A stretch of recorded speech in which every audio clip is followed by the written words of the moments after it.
Fellow countrymen and women, Zambia is the only country we have and is the common heritage of Zambians of today and those to come in future.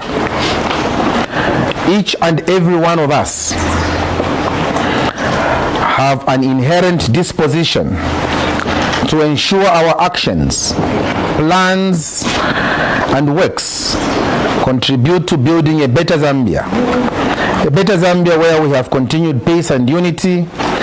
A better Zambia where we love one another regardless of tribe, origin, province, region, political affiliation, and religion. A better Zambia where we have decent jobs for the youth and for all. A Zambia with sufficient safeguards for food security, energy, and ICT.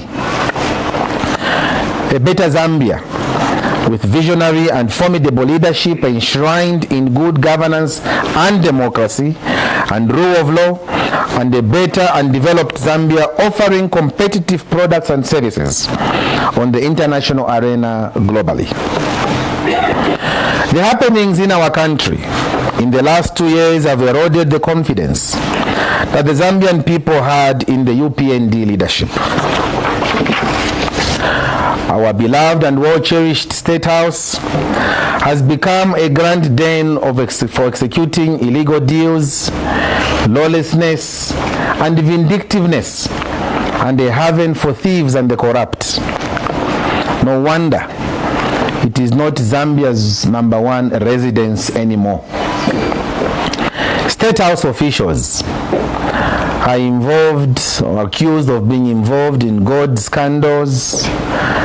They are accused of abducting people, and there is no police to question them because clearly they are above the law, as they seem to share in the apparent immunity of the head of state.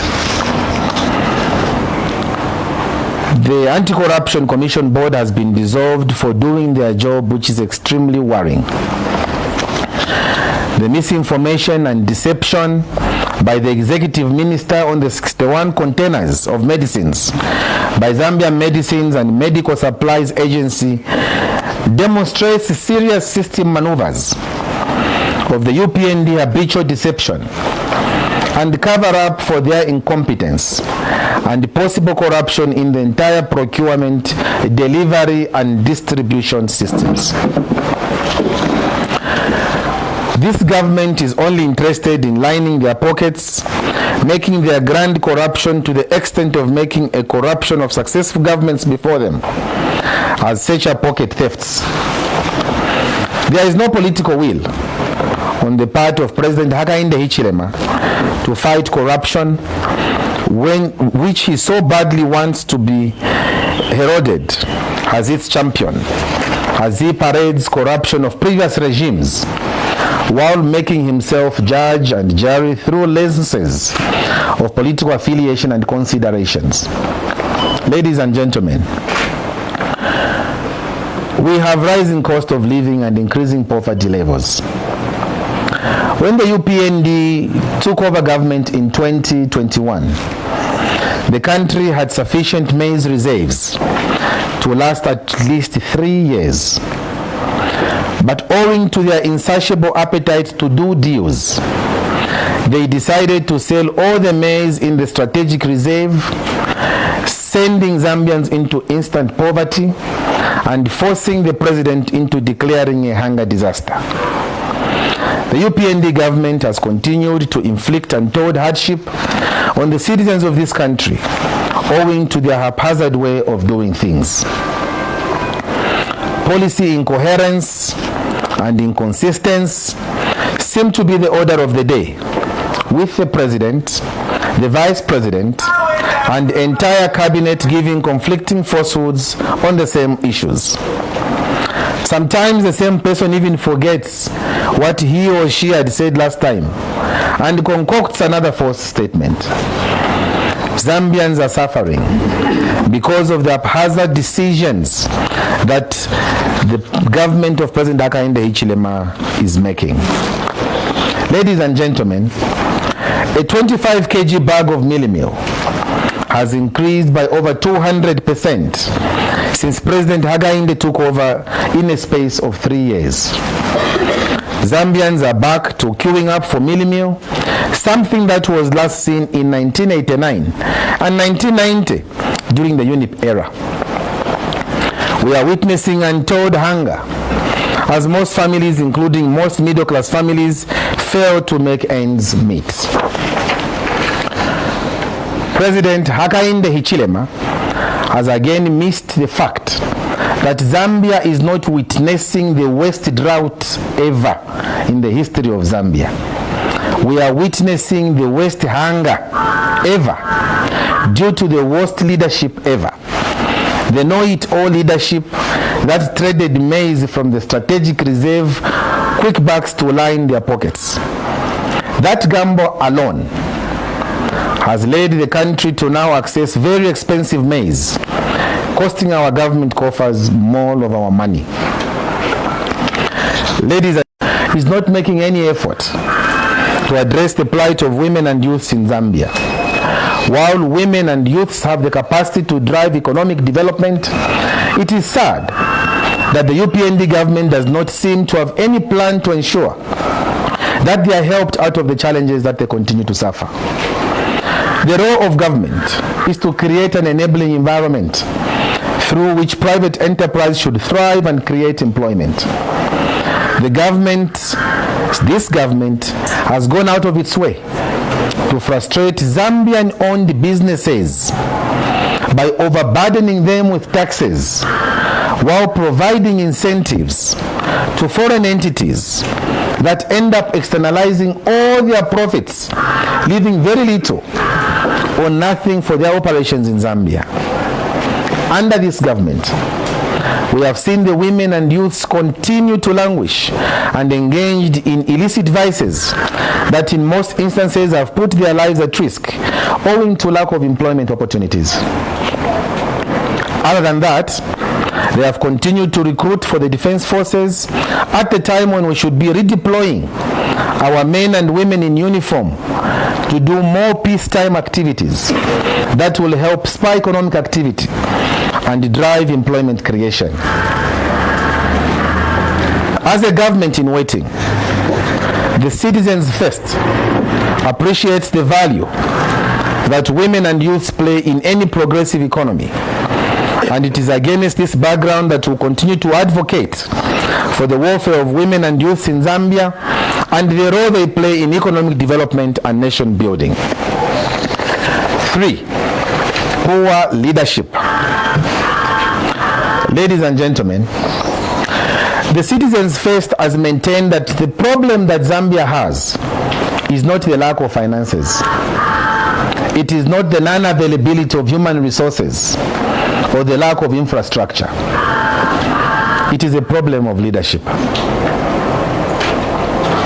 The people of Zambia were duped by the UPND and its leadership that they would provide the leadership that would help transform Zambia and put the nation on the path of prosperity, like some of our peers in the region, such as Tanzania, that recently launched a high-speed train allowing people to commute between towns at a maximum speed of 160 kilometers per hour, while our train here can hardly go over 40 kilometers per hour. And yet you are busy claiming to be in the Champions League. Rwanda, that has been attracting more tourists than most countries on the African continent.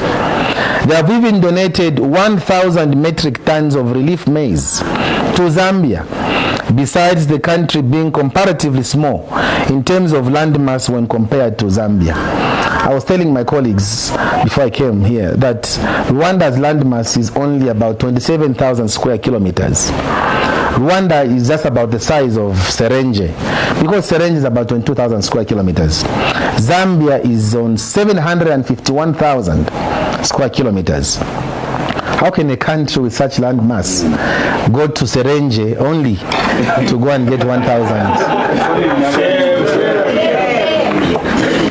Botswana, a country that is almost a desert, with limited resources, yet having one of the highest receipts from their mineral wealth and taking deliberate steps for citizens to participate in the economy, unlike our situation where only friends of those in government are dubiously given opportunities to participate in economic activities.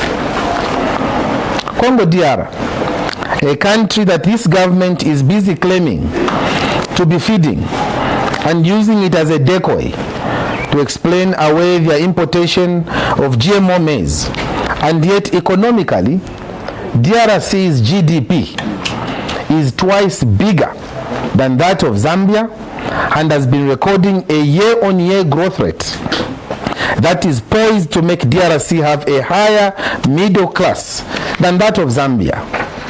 After being in office for almost 3 years, the UPND government has demonstrated dismal failure in the running of government, resulting in significant deterioration in the standard of living of the citizens.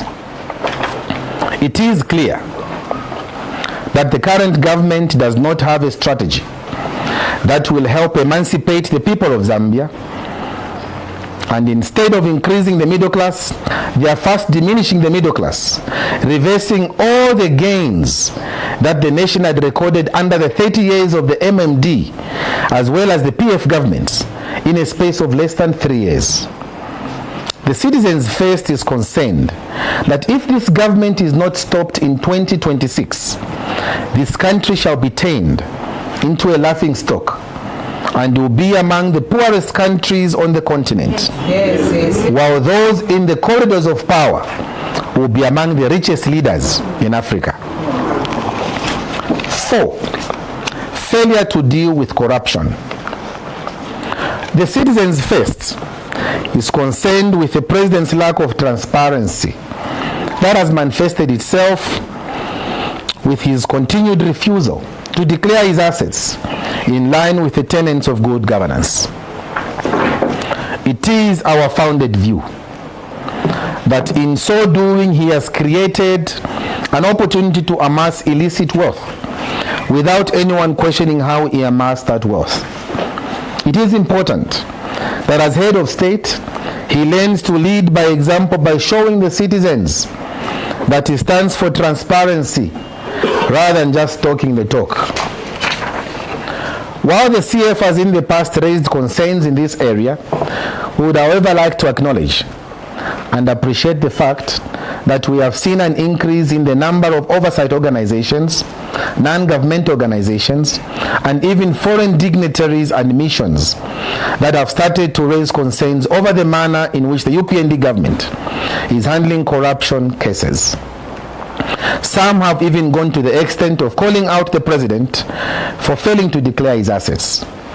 This is a clear testament that even those who had opted to keep silent in the face of abuse and corruption can no longer maintain their silence, as the UPND continue to pillage national wealth through corruption and unsubstantiated tax deals involving large mining houses, while citizens continue to be overburdened by punitively high taxes. This should also serve as a warning to those serving in government that think they are invisible, that the long hand of the law shall visit them immediately the UPND is kicked out of power in 2026. 5, litany of lies. The UPND government has continued to show lack of leadership and cannot acknowledge that they have failed to address the country's economic challenges. They have continued to feed the nation with repeated lies.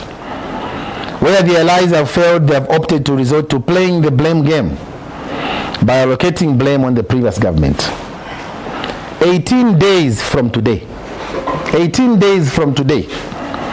it will be exactly 3 years from the time President Hichilema and the UPND were elected into office. And rather than address the challenges that the people are faced with, they have continued to peddle lies and falsehoods. We would like to remind the UPND and its leadership that lies have very short legs.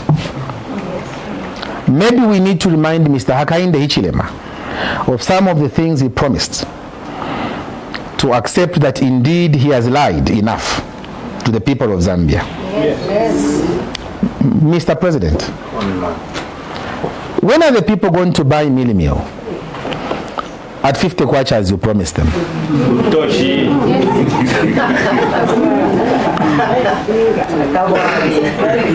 What happened to being sworn in at 10 hours and the dollar appreciating at 14 hours? What has happened to the reduction of fertilizer prices to 200 kwacha? What has happened to paying retirees their benefits? What has happened to people being load shedded? Because you said you had obliterated load shedding. Mr. President, what has happened when you said you get rid of middlemen in the procurement of petroleum? Maybe we can, maybe the president can also tell us. You never know. Maybe the president can also tell us what has happened to that formula, Y minus C, that he promised to use to reduce the price of fuel. Mr. President, what has happened to the promise that ministers were not going to drive Land Cruisers?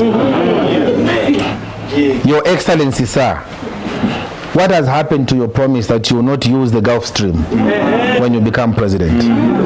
So these and many lies that the president has given the nation require him to answer. As if this is not enough, they have continued with a litany of lies that are now bordering on a totally dysfunctional government, such as the making of highly contradictory statements where one minister says we sold maize because we were too much in stock. Another one comes and says we sold maize because we did not have enough storage space. And the vice president tells the nation that we did not export any maize to Tanzania. And the same vice president tells the nation that we did sell maize to dealers from Tanzania, while the minister is saying we sold to Tanzania. This level of confusion does not just show an insatiable appetite to lies, but also shows a clear lack of leadership, especially that no sanction was meted against the erring leaders. 6. Payment of retirees. In the run-up to the 2021 elections, the UPND leader made an undertaking to pay all outstanding obligations owed to retirees.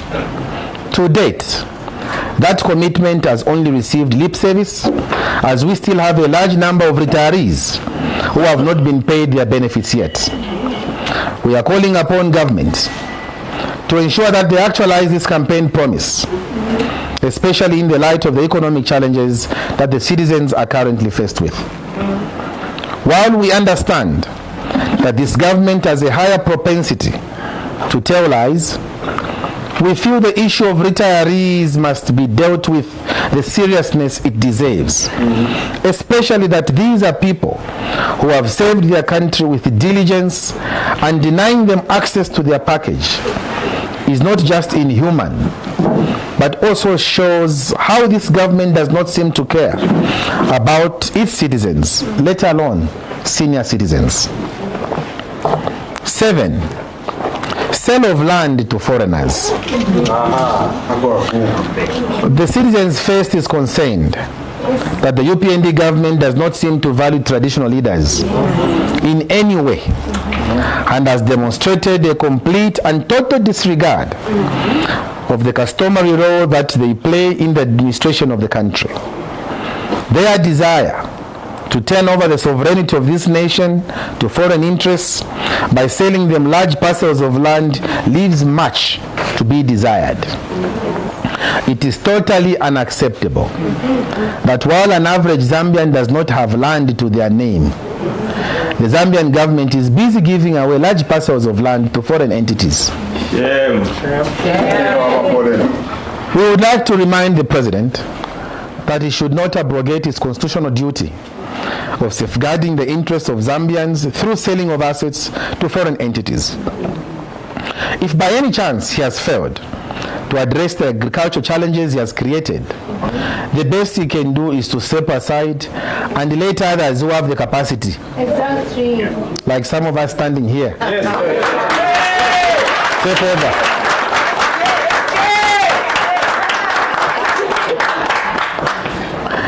The sale of land to foreign entities is sufficient evidence that Mr. Ichilema's government has a preference for foreign entities at the expense of Zambian-owned entities.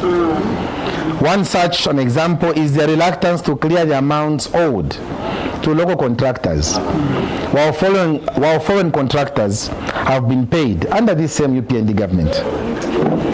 When we form government in 2026, and I say when, not if, we shall ensure that Zambian-owned entities are given an opportunity to participate in the economic activities taking place in Zambia, such as road construction, bridge building, and any capital-intensive projects that the country will undertake.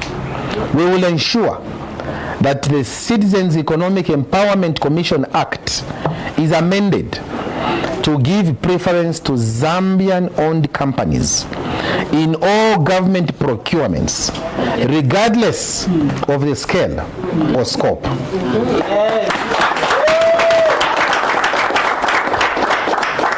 8, load shedding.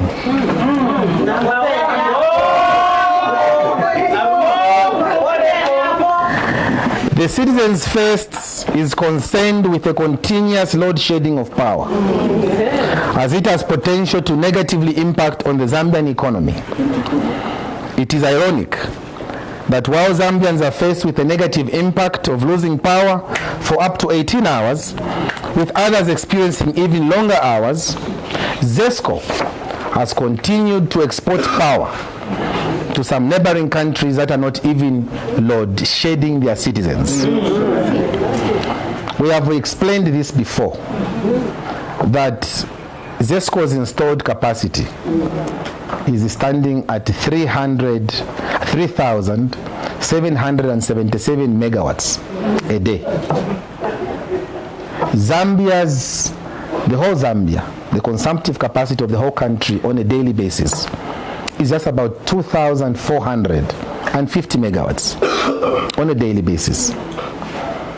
While ZESCO is supposed to produce 3,775 or 77. The cry has been that there is a drought because of the Kariba. The Kariba only generates or produces about 1,050 megawatts of power on a daily basis. But we've been told that because of the water levels that have gone down, and it is true, they have gone down, the Kariba can only produce about 250 to 300 megawatts of power on a daily basis, representing about 750 megawatts deficiency or deficit. Now, even if you remove the 700 deficit that the Kariba is not able to generate from the 3,775 megawatts we are generating on a daily basis, it will bring you down to 3,000 megawatts. Because Shuangandu, where Honorable Kalaba comes from, Shuangandu Hydro does not have that challenge of the drought because it was raining heavily in the northern circuit. You have Musonda Falls in Mansa producing about 12 megawatts of power. It doesn't have that deficit. Even the Lusemfo Hydro does not have that deficit. So for them to insist that it's because of the Kariba is taking Zambians for granted. I think it is important that the government stops exporting power, because as I stand here, I know, and the authorities can challenge us if we're not telling the truth, that up to today we are exporting 100 megawatts of power every day to South Africa through the SADC Power Pool Agreement. Every day we are exporting 90 megawatts of power to Namibia. Every day we are exporting 100 megawatts of power to the DRC Congo. So we can itemize all the countries where we are giving power. And when I asked one minister, why are you exporting power when your people are being subjected to 22 hours of load shedding? I was told, how do you think those people we are giving power will feel when we curtail their supply? So how would they feel? I traveled to South Africa recently. There was no load shedding. When I inquired, they told me they were importing power from Zambia. Here there is no power. Now that is the UPND for you. We are calling upon government to seriously invoke the force majeure clause and put an end to the export of power so as to support the local barbers, amasaluni, welding shops, butcheries, and many small medium enterprises, SMEs, that cannot afford to use gensets. The Citizens First is equally concerned that the energy challenge will have a negative impact on our carbon footprint, as it has resulted in households using charcoal and wood in cooking, which has caused further deforestation. This goes against the ambition of driving a green economy that the UPND professes. Unless, of course, this is just another one of the stories that these governments continue to peddle. The Citizens First is calling for government to carry out a detailed assessment of the impact of load shedding on the environment as well as on the economy, arising from the numbers of companies that have closed for failure to operate on account of not having electricity supply. 9, our commitment and solution for a better Zambia. The Citizens First remains committed to providing checks and balances to enhance government accountability. We will not hesitate to hold erring officers accountable for poor performance. In that spirit, we want to give accolades to the Zambia Congress of Trade Unions, fighting back government's intention to amend the law and take away gratuity from employees. Such acts of treachery are meant to impoverish the workers, and if it was not rejected, the amended act was equally going to negatively impact employers through increased pilferage and thefts by workers seeking to build themselves a social safety net before their contracts expire. We therefore ask all individuals and organizations to be proactive and ensure we protect our interests and the interests of our neighbors. Let us all speak out and give positive criticism to build a better Zambia. Citizens First is a progressive party with a pragmatic leadership team. Citizens First is a progressive party with a pragmatic leadership team, providing checks and balances and offering itself as the next leadership in government. Let us work together towards building a better Zambia. Together we can make a difference and overcome these challenges. I thank you all for coming. Let's walk this journey together with a resolve to making a difference, and by God's grace we shall overcome. God bless you, and God bless this our Republic of Zambia. I thank you.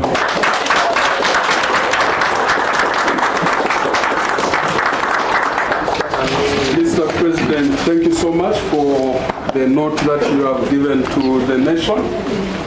May I bring it to your attention, Mr. President, that the other day I was in Bauleni. People are fetching water at night because during the day they don't have power. So the issue of power is affecting the people like no man's business. The media are here, they can go and find out, just go into these compounds. Abantu, Mr. President, Vale Chula. Yes. The levels of suffering requires urgent attention. Yes. And this party remains a beacon of hope to the nation. Like we stated, we are going to have several questions. May we have those who have questions? We'll start with 3 questions. 3 questions, then we proceed from there. Millennium? Good morning, Mr. President. Morning, Rogers. Yes, sir. Rogers from Meridian TV. Mr. President, on live radio, you mentioned that ECA was put under arrest. Can you clarify on that one? Thank you. Okay. We have another question. We'll get 3 questions. Then after that, the President can respond to them.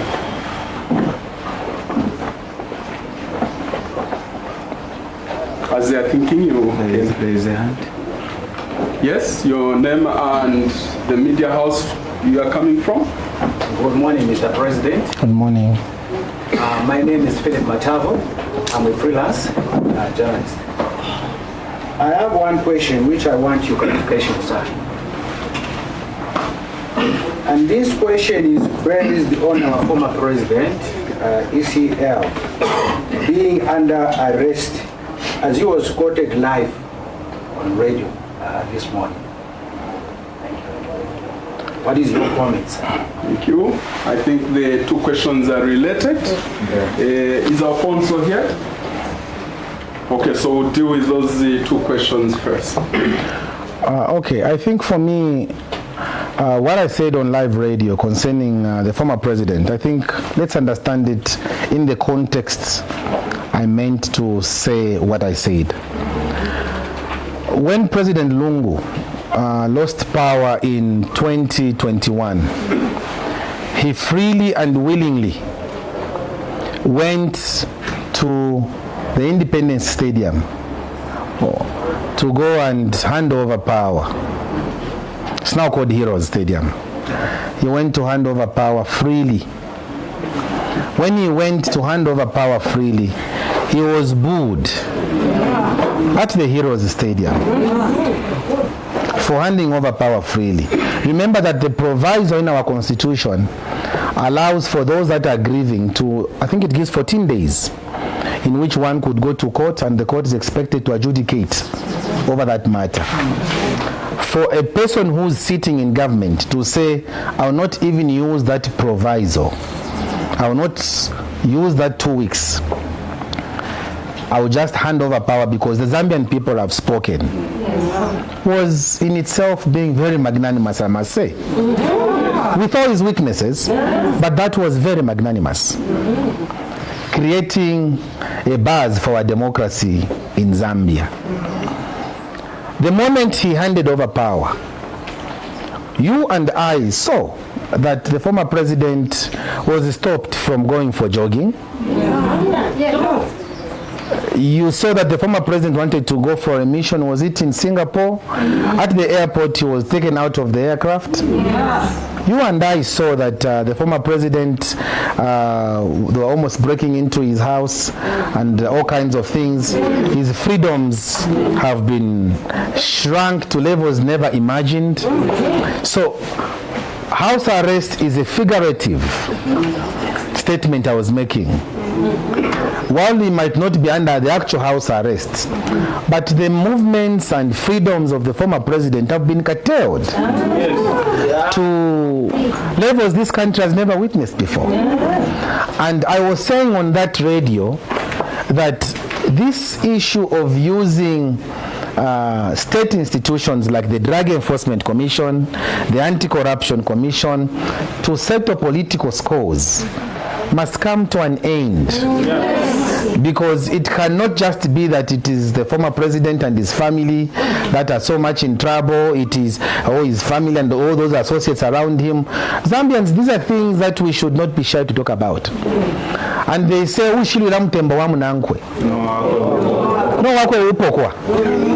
So we should not take pride in seeing former leaders being victimized and we say because it is not me, let them fix him, or because it's a political opponent of mine, let him be fixed.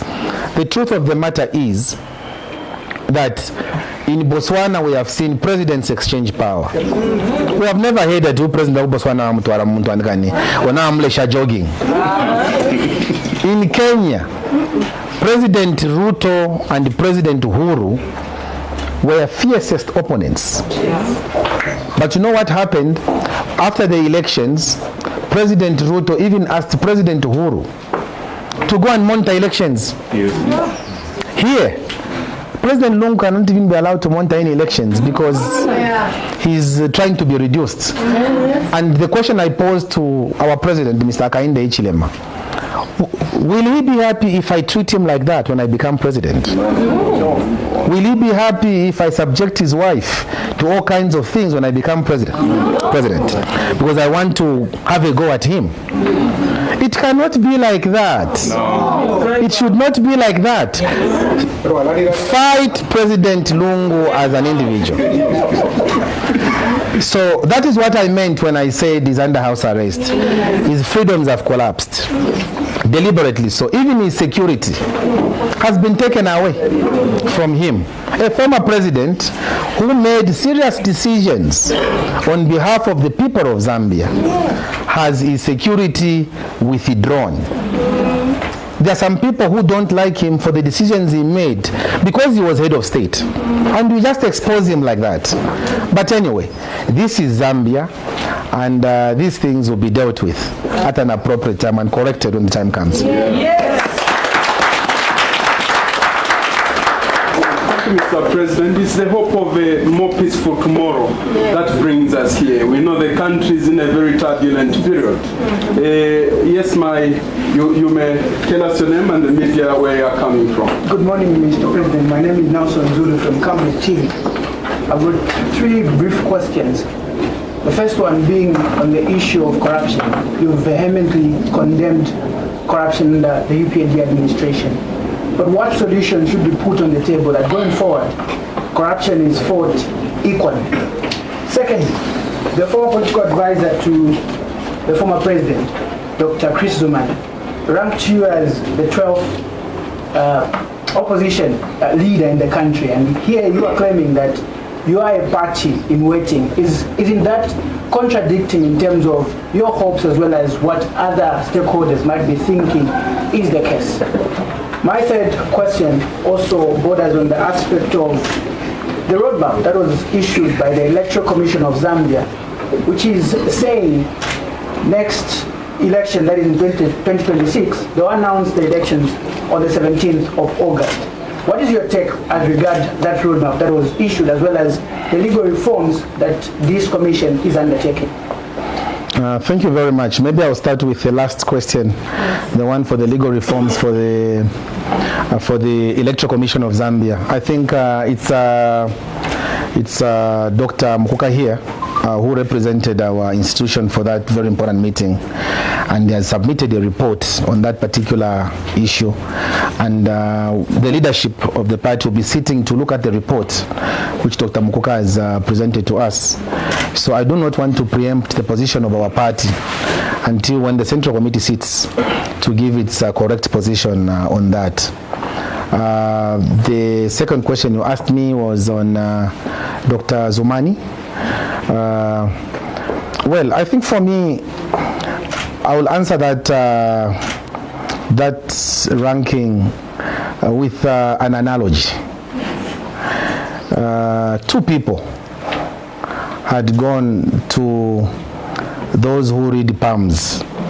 You know, they read palms, and one was told that he was going to be very rich by the palm reader, and the other one was told that he was going to be very poor by the same palm reader. So the one who was told that he was going to be rich relaxed because he was told that he was going to be rich because the palm reader had read him like that. And the one who was told that he was going to be poor refused the the palm readers association and said, I'm going to work hard and become rich. And indeed, when they went to the other side of the divide to meet their creator, the one who was ready to be, that was going to be poor, turned out to be very rich because he worked hard. So for me, maybe I would say Dr. Zumani's assertion, probably we should not frown upon it. It is one that we should take in good strides so that we work hard and remove ourselves from number 12 to...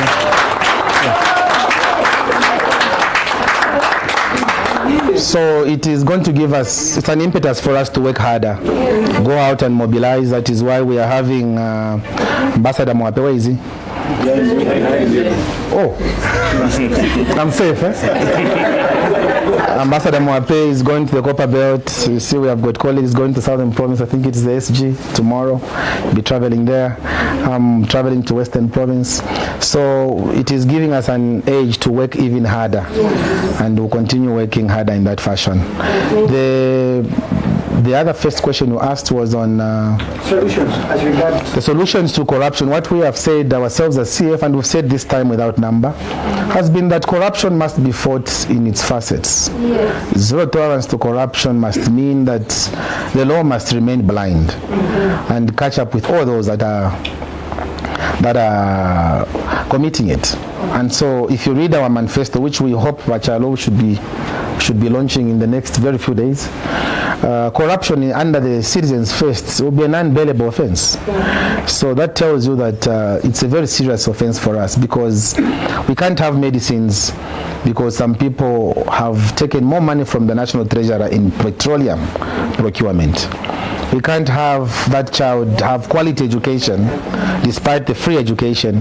They can't have the quality education because money has been embezzled by somebody who has inflated prices in the procurement sector. So for us, corruption will be a number one enemy.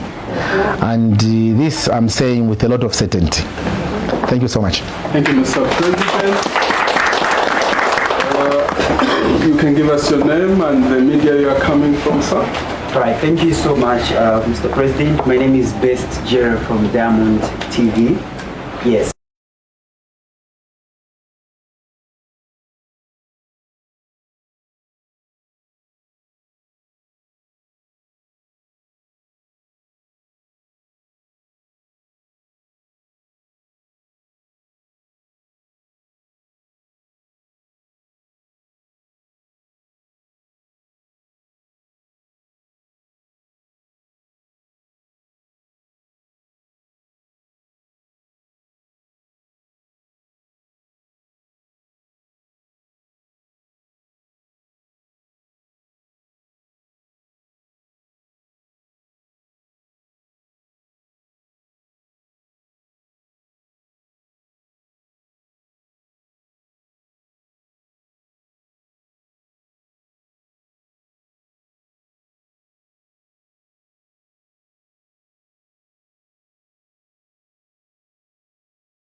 Cartel power. Cartel the exports of power to some of those countries in order to help our own people enjoy their facility. But if government insists on continuing to export while the people don't have, I think it's not helping. So government must invoke the acts of the provision of the force majeure in order to curtail the export of power. Complete curtailing. That's the short term. In the long term, we have said that Even the building of hydropower stations. I think we all know, and the people who are good at geography have told us that the northern circuit is very well versed with the rains. You know, the too much rains that will be coming from the northern circuit. So our understanding would be that it would help if we began building even hydropower stations more in the northern circuit as opposed to the southern circuit. The other issue is that we should already begin looking at a country like Rwanda, as I earlier said, which is succeeding very well. I visited Rwanda when I was Minister of Lands. By the way, I used to be Minister of Lands. I visited Rwanda when I was Minister of Lands in the northern part of Rwanda, and I found a huge solar farm. Which Rwanda has been managing to support its people. Zambia must begin doing that. I see that when I go to many homes, many people that have been hit, those that can afford, they have now begun migrating to buying solar panels, and others are buying batteries, and they're using all kinds of ways to run away from the ZESCO issues. So we need to invest more in solar energy. We need to invest more in biomass. We need to invest in wind-propelled energy. We need to invest in even coal, because Mamba Collieries has been producing some megawatts of power. So if we could do that, Zambia will obviously diversify. I heard the president speaking, asking individuals like you and I to set up small power plants, and then Mulindarama, Moja, Zangena. You know, the president is not serious, because when he says you and I should set up those small power plants where you and I can produce 1 megawatt or 0.5 megawatts of power, he does not tell us where the money is going to come from. You know, what we will do ourselves is to liberalize the energy sector. There are several players in the energy sector that needs to be married with Zambians who have got interest in that area. Once you give the Zambians in that area favorable incentives, then obviously even those who are coming with their monies, because you've given favorable incentives of, let's say, 5 years from now, if you open up some energy company, you will not pay this and this and that and those taxes, people will be re-energized. The issue of how do we bring down the cost of milling meal? Bringing down the cost of milling meal will mean to follow what we have been proposing to this government. We need to begin producing our own fertilizer in this country. We need to begin ensuring that we stop importing fertilizer from Ukraine and begin producing it here. How was it that Dr. Kaunda, who lived in times when technology was not as advanced as it is now, was able to put up nitrogen chemicals of Zambia, and they were producing fertilizer here? Once the cost of doing business in agriculture is managed, even the maize will be arrested, the cost of milling will be arrested. You know, for now, when government has not done that, what government should be doing in the short term is to subsidize. There is nothing wrong, don't be cheated, there is nothing wrong with subsidizing. Even developed economies like France subsidize bread. America subsidizes food heavily, so that even those who don't work should be able to eat. So why should it be? Because what I know, I did my university in Uganda. What I learned in Uganda was that the price of matoke, which is like the staple food, it's the cheapest. Everybody has to afford matoke, the bananas. You know, when you go to France, everybody has to afford bread because that's a staple food.